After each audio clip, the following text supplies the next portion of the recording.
Hello class. Welcome back बच्चों।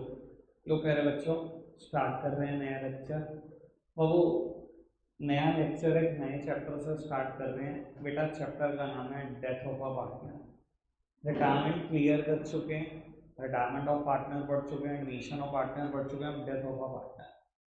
बाबू सबसे पहले एक बार कंसेप्ट नंबर लिख लेते हैं। कंसेप्ट नंबर 43 है ना। Concept number 43, death of a partner.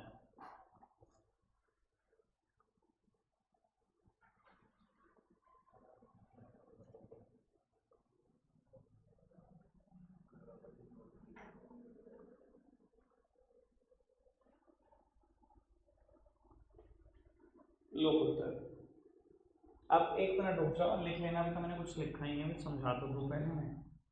बेटा मैं आपको ये बता देता हूँ, सबसे पहले ना ये चैप्टर एक ही हुआ करता था। किसी टाइम पर बेटा इस चैप्टर का नाम होता था retirement and death of a partner. Similarities बहुत ज़्यादा है, तभी बेटा नाम ऐसा हुआ करता था। तो वो किसी टाइम पे तो सिर्फ 10 ही क्वेश्चन देखने को मिलते थे इस पूरे के पूरे चैप्टर में। अब तो 35 कर दिए जब चैप्टर अलग करा। ठीक है, हो गए 3 या 4 साल से लग किया, उससे पहले तक चैप्टर बिल्कुल एक जैसा था। मैं बाबू आपको ना बेसिक फर्क बता देता हूँ, रिटायरमेंट और डेथ में बेसिक फर्क क्या है, बाकी तो सब सिमिलैरिटीज ही हैं। बेटा अभी तक जब भी हमने बेटा रिटायरमेंट चैप्टर जितना भी पढ़ा है, 52 क्वेश्चन कर लिए, 4 या 5 बताए हैं बिल्कुल लास्ट के। बाबू हमेशा ना, अगर आप देखते हो रिटायरमेंट ईयर एंड पे ही तो होती है। ईयर एंड पे तो थी रिटायरमेंट 31 मार्च को, 1 अप्रैल को, 31 मार्च को, 1 अप्रैल को। बाबू डेथ ऑफ अ पार्टनर के केस में कभी ऐसा हो सकता है? Rare of the rare circumstances. बाबू डेथ में हमेशा बेटा इन बिटवीन ईयर ही होगा, साल के बीच में ही कहीं ना कहीं किसी पार्टनर की डेथ हुई होगी। बाबू यहाँ कभी हमने चर्चा करी profit and loss appropriation account की? नहीं बेटा, ईयर एंड था, सब अकाउंट्स बन चुके होते थे, हमें बैलेंस शीट गिवन होती थी, सब कुछ मैं बैलेंस शीट से चलाता था, कोई एडजस्टमेंट नहीं। बाबू यहाँ क्या एडजस्टमेंट होगी? सर कभी कभी P and L appropriation account से रिलेटेड कोई एडजस्टमेंट जरूर हो गई। या तो इंटरेस्ट ऑन कैपिटल की किसी क्वेश्चन में बात कर देगा, या बेटा सैलरी की बात कर देगा किसी ना किसी पार्टनर की। ठीक है जी। बाबू यहाँ पर मैं कौन कौन से अकाउंट बना चुका हूँ? मैंने रिवैल्यूएशन अकाउंट बनाया लगभग सभी क्वेश्चन में। मैंने बेटा पार्टनर्स कैपिटल अकाउंट भी बनाया, रिवैल्यूएशन अकाउंट बनाया, पार्टनर्स कैपिटल अकाउंट बनाया, बेटा पार्टनर्स लोन अकाउंट भी बनाया, और बेटा बैलेंस शीट भी बनाई। यही सब कुछ तो किया मैंने। पार्टनर्स लोन अकाउंट याद हो, बुक में 2 क्वेश्चन थे, तो मैंने करे थे, आपने इलस्ट्रेशन करे थे। ठीक है ना, याद है ना बेटा, हमने बनाया ना सब कुछ। सर यहाँ पर बेटा रिवैल्यूएशन यहाँ पर भी बनाना पड़ सकता है। Sir what about partners capital account? अब सुनना, क्योंकि बेटा साल तो खत्म हुआ ही नहीं है। मान लो बेटा 1 अप्रैल को मेरा फाइनेंशियल ईयर शुरू होता है, 1.5 महीने के बाद 15 मई को बेटा एक पार्टनर एक्सपायर हो जाता है, उसकी डेथ हो जाती है। सर कोई भी पार्टनरशिप हम ये नहीं करती कि आज फटाफट से पहले P and L appropriation account बना लो, प्रॉफिट निकाल लो, और बेटा डिसीज्ड पार्टनर को उसका हिस्सा दे दो, या बैलेंस शीट फाइनलाइज कर दो। नहीं बेटा, अकाउंट्स तो एक ही बार क्लोज होंगे, एक ही बार क्लोज होते आए हैं। कभी भी नहीं बनेगा बेटा P and L appropriation account बीच में। एक आधा एडजस्टमेंट जरूर हो सकती है, पर बीच में नहीं बनेगा P and L appropriation account. ना ही बेटा सारे पार्टनर का आप कैपिटल अकाउंट बनाने लगोगे। अगर कैपिटल अकाउंट बनाना भी पड़ा तो हम सिर्फ डिसीज्ड पार्टनर का बनाएंगे, डिसीज्ड पार्टनर्स कैपिटल अकाउंट, ये निकालने के लिए कि उसको कितने पैसे देने हैं। वो सिर्फ उसी पार्टनर का कैपिटल अकाउंट बना लो जिसकी डेथ हुई है, सबका नहीं बनाएंगे। Sir what about partners loan account? Sir यहाँ पर बनता है पार्टनर्स एग्जीक्यूटर अकाउंट, या डिसीज्ड पार्टनर एग्जीक्यूटर अकाउंट। मैं एग्जीक्यूटर अकाउंट लिख देता हूँ। सर पार्टनर्स लोन अकाउंट में और पार्टनर्स एग्जीक्यूटर अकाउंट में एज पर अकाउंट्स कोई फर्क नहीं है। सिर्फ थोड़ी सी थ्योरी का फर्क जरूर हो सकता है। ये इंसान जिंदा इंसान था, एक्स रिटायर हो रहा था, तो मैं एक्स का लोन अकाउंट बना दिया कि तुझे पैसे देने हैं। बाबू इस बार एक्स रिटायर में उसकी डेथ हो गई, तो पैसे एक्स को नहीं जा सकते, ऑब्वियसली उसके किसी एग्जीक्यूटर को जाएंगे। हो सकता है एक्स का कोई सन हो या एक्स की स्पाउस हो। समझ में आ रही बात? अकाउंट बनाने में बिल्कुल सेम अकाउंट है, एक अक्षर का भी अंतर नहीं, लेकिन थ्योरी के हिसाब से वर्ड का अंतर है। यहाँ पर बेटा जितना इंसान नहीं है कि पार्टनर लोन अकाउंट में पैसा डाल दोगे, वो चला ही गया दुनिया से। ठीक है जी, वर्ड लिखेंगे पार्टनर्स एग्जीक्यूटर अकाउंट। क्या यहाँ बैलेंस शीट बनेगी? नहीं बेटा, ईयर एंड नहीं हुआ, फाइनेंशियल ईयर खत्म नहीं हुआ जो मैं बैलेंस शीट बनाऊंगा। बेसिक फर्क समझ में आया बेटा? ये थोड़ा बहुत फर्क आएगा, बाकी सब कुछ तो सेम ही है। कोई दिक्कत कोई परेशानी कोई? पक्का से नोट डाउन करो, चलो लगाओ, 1 मिनट लगाओ फटाफट से।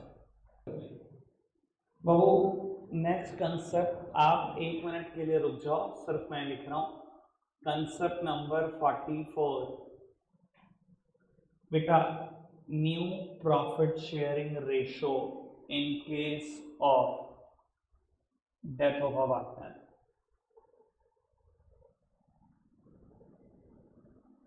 लो होता है सामने देखा सर, नई प्रॉफिट शेयरिंग रेशो डेथ के केस में कैसे कैलकुलेट करते हैं?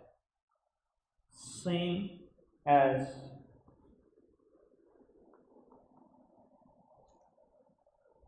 कुछ नहीं बताना, ठीक है जी। याद कराने के लिए बोल देता हूँ, 2 तरीके से हम बात करते थे। ए बी सी 3 पार्टनर है, old B S R S 3-1, B की डेथ हो गई, इधर देखना वहीं तरफ, नई बी एस आर कितनी होगी? खत्म। दूसरा केस बाबू, ए बी सी 3 पार्टनर है, डिसाइड हुआ बी की डेथ होने के बाद कि ए और सी बी का शेयर बांट लेंगे इक्वली, लेट्स सपोज। सर याद है हम यहाँ पर कैसे कैलकुलेट करते थे? Old share plus acquired share, याद आ रही है बेटा बात? हम कैसे कैलकुलेट करते थे? Old share plus acquired share. बेटा ए का ओल्ड शेयर कितना है? 3/6, सी का ओल्ड शेयर कितना है? 1/6। आपने डिसाइड करा कि आप बी का शेयर ले रहे हो, कैसे? इक्वली, बस जो भी आ जाएगा आंसर आ जाएगा। या अगर ये कह देता कि आप बी का शेयर ले रहे हो इन 2:1, तो बी का शेयर ले रहे हो 2:1, ये 2/3 हो जाता है, 1/3 हो जाता है। अगर बी का शेयर ले रहे हो 5/3 में, तो 5/8 हो जाता है, 3/8 हो जाता है। यही तो करते थे, कट कॉपी पेस्ट से, कुछ नहीं बताना। क्लियर है बाबू? ज़्यादा भी जल्दी भगाते बताना, आपको लगेगा पता नहीं क्या हो गया, 35 क्वेश्चन आज ही खत्म हो गए। ठीक है जी, एक बार जरा क्वेश्चन पे नजर मरवा देता हूँ आपकी, 2-4, अगर से 1 सेकंड पूछ कर दो। इतने में ये लिख लो, new B S R in case of death of a partner same as retirement, इतना लो होता है। सर मैं आपको वैसे बता देता हूँ, यहाँ पर ना टोटल रेशो पर बेस्ड 5 क्वेश्चन है, ठीक है। मुझे लगता है शायद वर्ड बाय वर्ड सेम शुरू के 4 क्वेश्चन रिटायरमेंट में थे, जो मुझे देख के लगा कि ऐसे क्वेश्चन मैंने देखे हुए, वर्ड बाय वर्ड सेम, कुछ नहीं, बस हमारा रिटायरमेंट में था या डेथ हो गई। मैं एक आध क्वेश्चन पे नजर मरवा देता हूँ, करने तो खैर आपने ये सारे मैं कर दूंगा तो फिर बात ही क्या। वो कहता है Om Ram and Shanti were partner sharing profit and losses in the ratio of half 2/5 and 1/3। Find out the new PSR of remaining partner if Shanti dies. Sir सबसे पहले तो बेस ही बराबर कर दो, सबको 10 बना दे बेस में। सर यहाँ 5 से मल्टीप्लाई कर दें, 5 से डिवाइड, यहाँ 2 से मल्टीप्लाई, 2 से डिवाइड, यानी कि रेशियो होगी 5/4। शांति की डेथ हो गई। सर नई पीएसआर कितनी? 5/4। कोई दिक्कत कोई परेशानी तो नहीं, आगे बढ़े। बाबू कहते हैं Shiv Mohan and Hari were partner in a firm sharing profit and losses in the ratio of 5/4। वहां पर भी 2A क्वेश्चन नहीं गया एग्जैक्टली, ये तो मुझे जाता है। बाबू कहता है Mohan died and its share were taken equally by Shiv and Hari. बाबू मोहन की डेथ हो गई है और बाबू उसका शेयर शिव और हरि ने इक्वली बांट लिया। शिव मोहन हरि 5/4 पुरानी पीएसआर, इस पार्टनर की डेथ हुई है, इसका शेयर इक्वली बांट लिया। Sir old share plus acquired share लगा दें फॉर्मूला। बेटा शिव का पुराना शेयर कितना है? 5/40। हरि का पुराना शेयर कितना है? 4/40। बेटा मोहन की डेथ हुई, इसका शेयर आपने इक्वली बांट लिया, मतलब दोनों ने आधा आधा बांट लिया। लो जी क्वेश्चन हो गया खत्म, जो भी आएगा आंसर आ जाएगा, शायद 15:13 आएगा। कोई दिक्कत कोई परेशानी तो नहीं? बस अगर क्वेश्चन आप करोगे सारे से मैं करें, कुछ भी नहीं बदला। तो आओ एक नया कंसेप्ट लिखते हैं। अब ये नहीं बात है, ठीक है? आप सब मेरे साथ कंसेप्ट का हेडिंग डाल दो, उसके बाद छोड़ देना। Concept number 45, concept number 45, share of profit of deceased partner, share of profit of deceased partner. Low heading note down करो बस। लो होता है। अब सामने देखना, टाइम किसी का नहीं चलेगा, आप सिर्फ समझने में ध्यान देंगे 15 से 20 मिनट तक। बाबू देखो, अब हम इस नए कंसेप्ट की चर्चा कर रहे हैं, share of profit of deceased partner, कि जो डेथ हो गई है जिस पार्टनर की, उसके हिस्से का प्रॉफिट कितना है। बेटा ये डिस्कशन हमें पता है क्यों करना पड़ रहा है, क्योंकि in between the year death हुई है और कोई भी partnership firm in between the year account close नहीं करती। कोई भी फर्म ये नहीं कहेगी कि 15 मई को डेथ हुई है, चलो आओ 1.5 महीने का ना फटाफट से P&L एप्रोप्रिएशन अकाउंट बना लेते हैं, 1.5 महीने का प्रॉफिट देख लेते हैं, उसका हिस्सा उसको दे देते हैं। नहीं, यहाँ ना बेटा अब अंदाजे शुरू हो जाते हैं।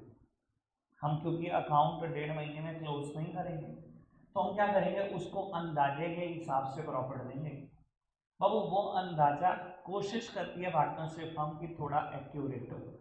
वो अंदाजा किस हिसाब से लगाया जाता है, दो अलग अलग रास्ते हैं बेटा अंदाजे लगाने के। कुछ फर्म पहला रास्ता फॉलो करती है, कुछ फर्म दूसरा रास्ता फॉलो करती है। बेटा पहला रास्ता पता है क्या है, कि हम मान लेते हैं कि पिछले साल जो प्रॉफिट हुआ है इस साल भी उतना ही प्रॉफिट होता, उसके हिसाब से बेटा उसको पे करने की कोशिश करते हैं। समझ में आई बात? या कुछ फर्म कहती है पिछले 3 सालों में जो प्रॉफिट हुआ है उसका एवरेज इस साल प्रॉफिट होता, उसका शेयर दे दो। समझ में आ रही बात? या तो पास्ट ईयर के बेसिस पे या एवरेज ऑफ पास्ट ईयर्स के बेसिस पे हम पे करने की कोशिश करते हैं। समझ में आ रही है बात? यानी कि एक तरीका क्या है बेटा, profit of past year, sorry profit of past year, और बाबू या आप बोल सकते हो average profit of past years. Sir दोनों बातें मेरे लिए तो लगभग एक जैसी हैं, कोई फर्क नहीं पड़ता इसमें।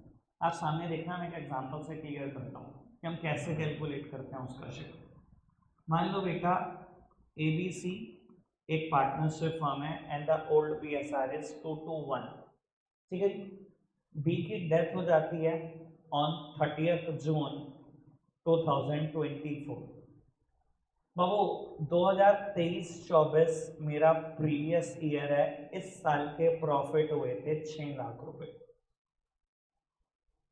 मैं इस साल क्या कर रहा हूं, calculate share of profit of deceased partner, calculate share of profit of deceased partner. सब सामने देखते रहेंगे बेटा। आओ प्यारे बच्चों, प्रॉफिट निकालना सिखाओ। सर हमने मान लिया पिछले साल जो प्रॉफिट होता करंट ईयर में भी वही प्रॉफिट होता। पिछले पूरे साल में कितना प्रॉफिट हुआ हमें, 6 लाख। 23-24 में हमने मान लिया 24-25 में भी इतना ही होता। सर जो पिछले साल प्रॉफिट है वही करंट ईयर में प्रॉफिट है, कोई दिक्कत कोई परेशानी कोई नहीं। पर ये प्रॉफिट पूरे साल का है बेटा, ये फाइनेंशियल ईयर तो अभी सिर्फ 3 ही महीने रन कर रहा है ना, एक अप्रैल, एक मई और एक जून, 3 महीने ही तो चला मेरा फाइनेंशियल ईयर। क्या पूरे साल चला मेरा फाइनेंशियल ईयर? नहीं, 3 ही महीने चला बेटा। 3 महीने का प्रॉफिट कितना होता, अगर ये पूरे साल का प्रॉफिट है तो 3 महीने का कितना होता? समझ में आ रही है बात बाबू? लेकिन अगर आप समझदार हो, ये 3 महीने का प्रॉफिट आएगा पूरी फर्म का। शेयर किसका निकाल रहे हो, डिसीज्ड पार्टनर का। बाबू बी के हिस्से का कितना, बी का हिस्सा कितना है, 2/5। यानी कि अगर मैं वैसे अगर एक बात बोलने की कोशिश करूं, मैं अपने मन में ऐसी बातें बोलता हूँ। मैंने जब इतना कैलकुलेट करा ना 6 लाख मल्टीप्लाइड बाय 3/12, तो इसको मैं बोलता हूँ टाइम एडजस्टमेंट, कि अभी सिर्फ टाइम एडजस्ट हुआ है। सर ये प्रॉफिट किसका आएगा, पूरी फर्म का ही तो आएगा। 3 महीने का आएगा, सिर्फ टाइम ही तो एडजस्ट कर दिया मैंने, जो 12 महीने का प्रॉफिट है उसको 3 महीने में कन्वर्ट कर दिया। बी का शेयर तो नहीं निकला अभी भी। बाबू बी के हिस्से का प्रॉफिट कितना है, अगर मैं 2/5 से मल्टीप्लाई कर दूं तो बेटा बी के हिस्से का प्रॉफिट आ जाएगा इन 3 महीनों का बाबू, यानी कि 60,000 रुपीज ये बी के हिस्से का प्रॉफिट है। कोई दिक्कत कोई परेशानी तो नहीं, सब समझदार व्यक्ति सामने देख रहे हैं, अब कोई नीचे नहीं देख रहा भाई साहब, जैसे मैंने कहा सब समझदार सामने देख रहे हैं। जर्नल एंट्री क्या होगी इसकी, बी को प्रॉफिट देना है, बी की कैपिटल बढ़ा दूं, फटाफट से बताओ, 60,000 का प्रॉफिट देना है, बी की कैपिटल बढ़ा दूं बाबू, to B's capital account, to B's capital account debit किसको कर दूं, profit and loss appropriation account को कर दूं, ए और सी नहीं बेटा, यहाँ पर profit and loss appropriation account को कर दूं। पहला चैप्टर याद है फंडामेंटल, प्रॉफिट बांटते थे, कैसे बांटते थे, profit and loss appropriation account बनाते थे। मान लो यार नेट प्रॉफिट ब्रॉट डाउन किया हुआ है 6 लाख, अगर मैं पार्टनर्स से बांट रहा हूँ तो पार्टनर्स कैपिटल अकाउंट एबीसी, मान लो इक्वल बांट रहे हो 2-2 लाख, जर्नल एंट्री क्या करोगे, PNL appropriation account debit to A's capital to B's capital to C's capital, 2-2 lakh रुपए नहीं करोगे, ऐसे तो बांटते थे प्रॉफिट यार, इतना क्या मुकालता है तुम्हें, बताओ यहाँ पे किसको डेबिट कर दो पीएनएल एप्रोप्रिएशन अकाउंट को डेबिट। बाबू मैंने जानबूझ के गलत बोला, आपने एक्सेप्ट भी किया, पर बाबू यहाँ ना पीएनएल एप्रोप्रिएशन अकाउंट को डेबिट नहीं करेंगे, यहाँ करेंगे पीएनएल सस्पेंस अकाउंट को debit. Why not PNL appropriation, बेटा it is not exact profit, ये कोई एग्जैक्ट प्रॉफिट थोड़ी है, ये तो मेरा अंदाजा है ना इस साल भी उतना प्रॉफिट होता है। एक्चुअली में एक बात बताना, किसी बिजनेस में आपने देखा पिछले साल जो प्रॉफिट हो एग्जैक्ट इस साल भी उतनी फिगर है, मैंने तो आज तक नहीं देखा। तो बाबू यहाँ हम कभी वर्ड पीएनएल एप्रोप्रिएशन नहीं लिखते, वर्ड क्या लिखते हैं, पीएनएल सस्पेंस अकाउंट डेबिट। कोई दिक्कत कोई परेशानी तो नहीं, पक्का से बात समझ में आ रही है, जितनी बात बोली पक्का क्लियर, आगे बढ़ाएं बात। बाबू एक और भी तरीका है, यहाँ मैं लिख दूं बेटा, एक वर्ड ऐड कर दूं मैं, on the basis of profit of past year और average profit of past year, और बाबू दूसरा तरीका है on the basis of turnover. ये तरीका मुझे ना, ये वाला तरीका मुझे, मेरी पर्सनल राय है, इससे अच्छा लगता है, ये तरीका मुझे थोड़ा ज़्यादा अच्छा लगता है, मुझे लगता है रियलिटी के थोड़ा सा पास है। ठीक है जी, लो समझाने की कोशिश करता हूँ आपको ये तरीका क्या है। बाबू ए बी सी 3 पार्टनर है, old B S R S 2-1, बेटा बी की डेथ हो गई ऑन 30 जून 24, और आपको ऐसे कहा जाता है पास्ट ईयर टर्नओवर, मतलब पिछले साल की टर्नओवर, पास्ट ईयर क्या प्रीवियस ईयर वर्ड लिख लो, previous year turnover 6 lakhs, previous year profits 90,000, current year turnover till the date of death of B.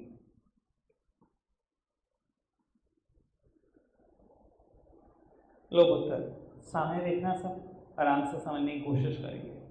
Sir ये मेथड ना रियलिटी के काफ़ी आसपास है, रियलिटी तो ये भी नहीं है पर रियलिटी के आसपास है, समझाने की कोशिश करता हूँ। बेटा इसने बताया 3 पार्टनर है एबीसी, ओल्ड बीएसआर है 2-1, बी की डेथ हुई है 30 जून को, कहता है पिछले साल की ना टर्नओवर है 6 लाख और पिछले साल का ना प्रॉफिट है 90,000। बाबू सबसे पहले पता है क्या करूं, देखो मैंने एक फॉर्मूला लिख सकता हूँ बड़ा हैवी सा जो आपको टेंशन दे देगा, पर मुझे लगता है कि रटना नहीं होता, चीज़ों को समझ लेते हैं।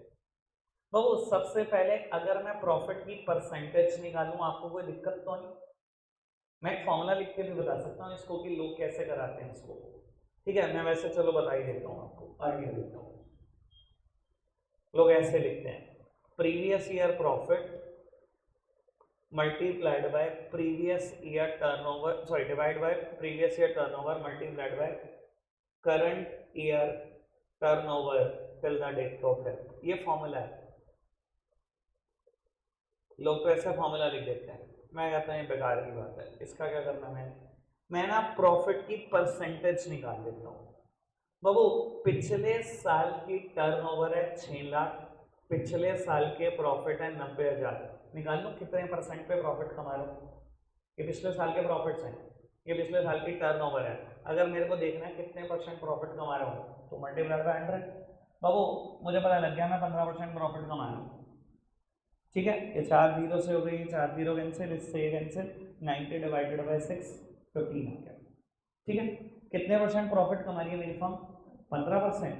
कहता है इस साल जब तक बी की डेथ नहीं हुई तब तक फर्म ने कितना काम कर लिया? 2 लाख रुपए की सेल कर ली। जब मेरा प्रॉफिट पिछले साल 15% है तो वो इस साल भी 15% होगा। जनरली बिजनेस में प्रॉफिट की परसेंटेज चेंज नहीं होती। मैं आपको ये बता देता हूँ, आपके पिताजी का धंधा है, गारमेंट की दुकान है, आपने 1000 रुपये का खुद जीन परचेज करी, आप बेटा डिसाइड कर लेते हो मुझे कितना कमाना है, आपने 20% तो कमाना ही कमाना है। ठीक है जी, कुछ भी टैग लगा दिया, कुछ भी एमआरपी लिख दिया 1500, लेस उतना ही करते हो कि मुझे तो 20 मिले ही मिले। मानते हो जनरली प्रॉफिट की परसेंटेज बिजनेस में ठीक ठाक बनी रहती है, वही रेट पे बनी रहती है। तो अगर मैं पिछले साल 15% प्रॉफिट कमा रहा था तो इस साल भी तो 15 ही कमाऊंगा, इस साल भी तो 15 ही कमाऊंगा। बाबू इस साल जब तक बी की डेथ हुई है तब तक हमने कितनी सेल करी है? 2 लाख। बाबू कितना प्रॉफिट कमाता? 15%, यानी कि कितना प्रॉफिट कमाता? 30,000। मेरी तरफ देखना, अगर बहुत समझदार हो तो इन दोनों मेथड को ना सॉल्व करने के तरीके में थोड़ा सा अंतर है। सर यहाँ मैं पहले टाइम एडजस्टमेंट करता हूँ फिर बी का शेयर निकालता हूँ, लेकिन मैं आपको बता देता हूँ ये जो फिगर आई है ऑलरेडी टाइम एडजस्टेड है। आप सोचो थोड़ा सा, क्यों टाइम एडजस्टेड है? मैंने क्योंकि बेटा ये टर्नओवर ली 3 महीनों की है। अगर 3 महीनों की टर्नओवर ली है तो 3 ही महीने का तो प्रॉफिट निकला ही है। तो ये फिगर टाइम एडजस्टेड है कि नहीं? यानी कि मुझे मल्टीप्लाई किससे करना है? सिर्फ बी के शेयर से। यानी कि बेटा सिर्फ बी के हिस्से का प्रॉफिट कितना है? 12,000। जर्नल एंट्री सबको पता है, PNL suspense to B's capital. समझ में आ रही बात? ठीक है जी। अब बाबू अच्छा अगर मैं ऐसे सोल्व करता तो भी वही बात होती। इधर देखना, ये कहता है पहले प्रीवियस ईयर का प्रॉफिट लिख दो 90,000, प्रीवियस ईयर की टर्नओवर लिख दो 6 लाख, करंट ईयर की टर्नओवर लिख दो जब तक डेथ नहीं हुई पार्टनर की 2 लाख। बाबू कैंसिल करो, ये आया 30,000, बी का शेयर मल्टीप्लाई करो 2/5 आ गया 12,000। पर बाबू मैं क्यों इस फॉर्मूले को रटवाऊं? मैं तो आपको पूरा समझा दिया कि बेटा सबसे पहले परसेंटेज सोचने की कोशिश करो, किस परसेंट पे प्रॉफिट कमाते हो। जिस परसेंट पे पिछले साल कमाता था उसी परसेंट पे इस साल कमाऊंगा। सर रियलिटी के पास है, 100% रियलिटी ये भी नहीं है, इसलिए एंट्री में पीनल सस्पेंस ही आएगा। किसी को मुकाबला तो नहीं है कि हमेशा रियलिटी होगी, पिछले साल का प्रॉफिट एग्जैक्टली सेम आएगा साल। सर परसेंटेज में भी फ्लक्चुएशन हो जाती है। क्यों हो जाती है? रॉ मटेरियल इस साल सस्ता मिल गया, मेरा मार्जिन बढ़ गया, इस बार महंगा मिल गया, मेरा मार्जिन गिर गया, क्योंकि कस्टमर 1200 से ज़्यादा पे नहीं करेगा मुझे पता है, तो मैंने अपना मार्जिन ही कम करके प्रोडक्ट बेच रखा है। तो देखो फ्लक्चुएशन उसमें भी हो जाती है, इसलिए रियलिटी तो कोई भी नहीं है इन दोनों में से। समझ में आए दोनों मेथड? पक्का से on the basis of profit, on the basis of average profit of past years, एक ही बात। वो इस पर बेस्ड कोई क्वेश्चन मैं अभी कर दूंगा, बुक से कर दूंगा। ठीक है जी, अभी तक कोई दिक्कत कोई परेशानी तो नहीं? पक्का से? आओ जी बाबू एक आखिरी बात इस कंसेप्ट में लिखूंगा और उसके बाद हम नोट डाउन कर सकते हैं। बेटा मैंने ना ये जर्नल एंट्री और एक कैलकुलेशन रब कर दी है। ठीक है, कैलकुलेशन तो चलो अगर आपको करनी भी हो तो मैं एक बार दोबारा कर देता हूँ। सबसे पहले टाइम एडजस्टमेंट, उसके बाद बेटा बी का शेयर, आंसर 60 आउट होता। जर्नल एंट्री मैंने रब कर दिया, कैलकुलेशन यहाँ पर भी रखी हुई है। क्यों रब कर दिया आपको एक मिनट बता देता हूँ। सर ये कंसेप्ट लिखा हुआ है हमने, share of profit of deceased partner, दो अलग अलग तरीकों से प्रॉफिट्स निकाले जा सकते हैं डिसीज्ड पार्टनर की। सर मैंने दोनों केस में जर्नल एंट्री क्या बताई, फटाफट से बताना।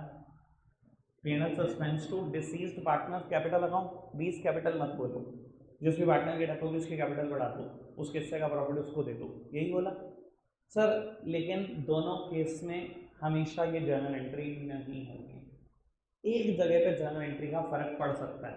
कब पड़ेगा ये सिचुएशन जान लो। बाबू इन दोनों केस में भी ना दो बातें हो सकती हैं। If remaining partners share remain intact, if remaining partners changes their PSR,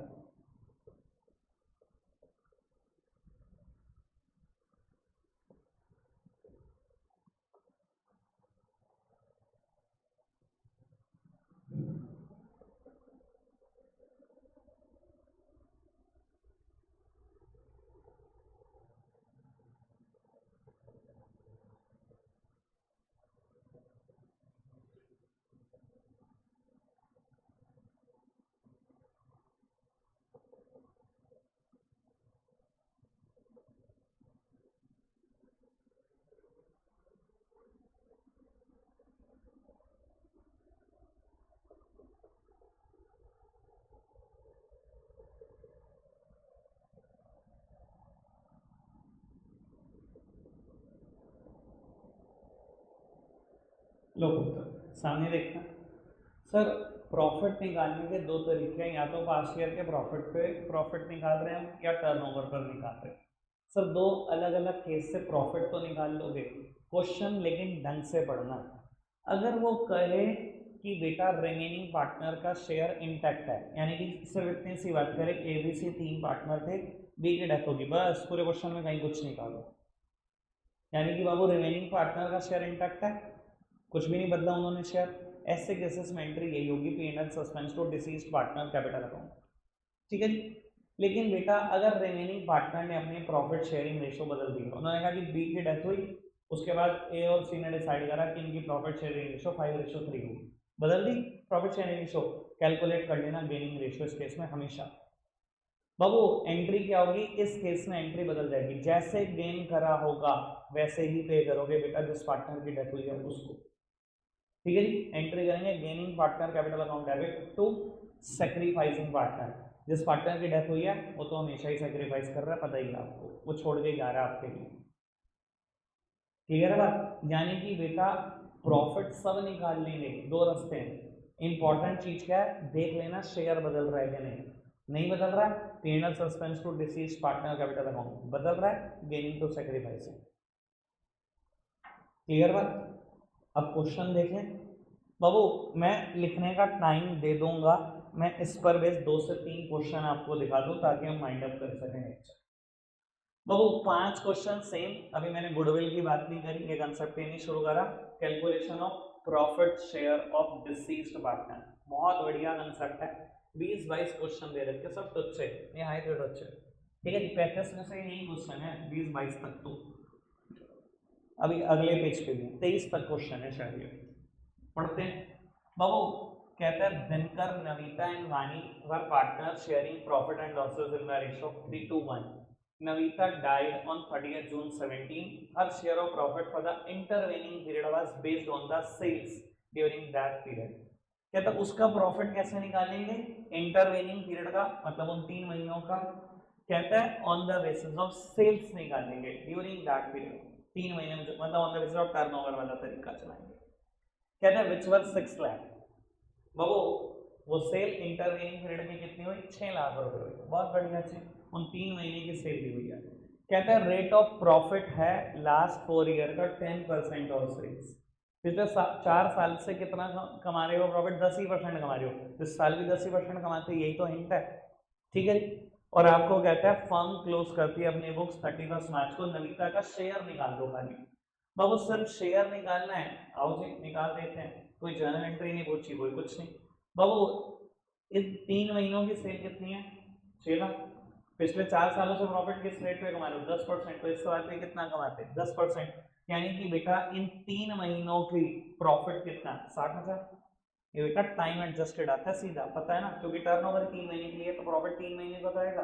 बाबू नविता का शेयर कितना 2/6, यानी कि 20,000।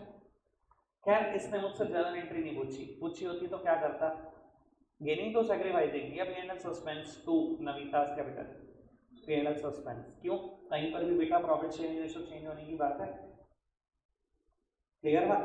आगे बढ़ते जाओ। अब वो कहता है Anil Sunil Hari were partner sharing profits equally. Sunil died on 31 of December 23। बहुत बढ़िया क्वेश्चन है, बड़ा ही प्यारा। अब समझदार देखेंगे, अभी समझदारी का पता लग जाएगा। वो तीन पार्टनर है, सुनील की डेथ हुई 31 दिसंबर को। कहता है in terms of partnership deed accounts were prepared for a period ended on 31 of December 23। कहता है पार्टनरशिप डीड में लिखा हुआ हम अकाउंट्स 31 दिसंबर को ही बंद करते हैं, यानी कि कैलेंडर ईयर फॉलो करते हैं। बहुत बढ़िया। डेथ भी कब हुई है, 31 दिसंबर को, बुक्स भी कब बंद करते हैं, 31 दिसंबर को। And the net profit was determined at 6 lakh. कितना प्रॉफिट हुआ इस साल, 6 लाख रुपए। कहता है जर्नल एंट्री पास कर दो, कर देते हैं जी पास। अनिल सुनील और हरि, इधर देखना मेरी तरफ, जर्नल एंट्री पास कराओ। क्या लिखूं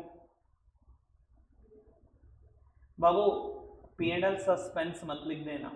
जब अकाउंट्स बंद हो गए हैं तो P&L एब्रोगेशन अकाउंट बन जाएगा, फिर तो एग्जैक्ट प्रॉफिट आ जाएगा, फिर P&L सस्पेंस क्यों लिखूं। P&L appropriation account debit to Anil, to Sunil और टू हरीशा, यही नाम थे। 6 लाख का प्रॉफिट है, इक्वल पार्टनर है, 2-2 लाख रुपए तो वर्ड ये इंपॉर्टेंट है। जब साल खत्म हो गया फिर तो अकाउंट ही क्लोज हो जाएंगे, फिर तो एग्जैक्ट प्रॉफिट आएगा, फिर क्यों अंदाजा आएगा, फिर सस्पेंस वर्ड क्यों आएगा। क्लियर है बात, पक्का से बढ़ाए बात को आगे। चलो जी बाबू, कहते हैं ABC were partner in a firm sharing profit and losses in the ratio of 2:1। बहुत बढ़िया जी। On 25 of February 19 B died. 25 फरवरी को बी की डेथ हो जाती है। B's share of profit till the date of his death was calculated at 5,000। B के हिस्से का प्रॉफिट निकाल के दीजिए डेथ तक, और काम आसान। B's share of profit till the date of his death was calculated as 5,000। मुझे तो कोई कैलकुलेशन नहीं करनी, एग्जैक्ट प्रॉफिट दे दिया। B के हिस्से का प्रॉफिट कितना है, 5,000। Pass the necessary journal entry for the same in the books of firm. बाबू रेशियो कहीं बदली, जर्नल एंट्री क्या करूं, P&L suspense account debit to B's capital 5,000 खत्म। एक एक लाइन के क्वेश्चन है, 20 क्वेश्चन लगभग। आओ जी आगे बढ़ाते हैं, यार कुछ तो आपसे करा दें, हाँ 3 महीने कर दिए बाबू। क्वेश्चन नंबर 13 कर देता हूँ, चलो एक हाथ कर देता हूँ और बस मेरे से उम्मीद बंद करना, बस मैंने जितनी कर दी है जितना मेरा हौसला था। बाबू 13 पढ़ते हैं। कहता है Ram Manu and Hari were partner in a firm. Hari died on 30 June 24। His share of profit from the closure of last accounting year till the date of death was to be calculated on the basis of average profit of 3 completed financial year of profit before death। Very good। बाबू हरी की death 30 जून को ही। कहता profit कैसे निकालेंगे, decide हुआ है पिछले 3 completed year के average profit के बेसिस पे ही प्रॉफिट निकालना। ठीक है सर, याद है मैंने 2 हिस्से करे थे प्रॉफिट निकालने के, on the basis of profit of previous year, on the basis of average profit of past years। ये भी तो कह सकता है ना कोई क्वेश्चन कि पिछले 3 सालों के एवरेज के बेसिस पे चाहिए, जो पिछले 3 सालों में प्रॉफिट होता मान लो वो करंट ईयर में प्रॉफिट होगा। इसने कहना शुरू कर दिया। अच्छा जी बाबू, कहते हैं profit for the year ended 31 of March 22, 23 and 24 were 110, 120, 130 respectively. पिछले 3 कंप्लीटेड ईयर का प्रॉफिट आ गया, 1 10, 1 20, 1 30। ठीक है जी। Calculate Harish share of profit till the date of his death, pass necessary journal entry for the same. बाबू पिछले 3 सालों के प्रॉफिट का एवरेज कितना है, 120। मान लो करंट ईयर में भी यही प्रॉफिट होता। कब डेथ हुई है पार्टनर की, 30 जून। 3 महीने का प्रॉफिट कितना बाबू, कितना शेयर है हरी का, कुछ बताया नहीं, इक्वल।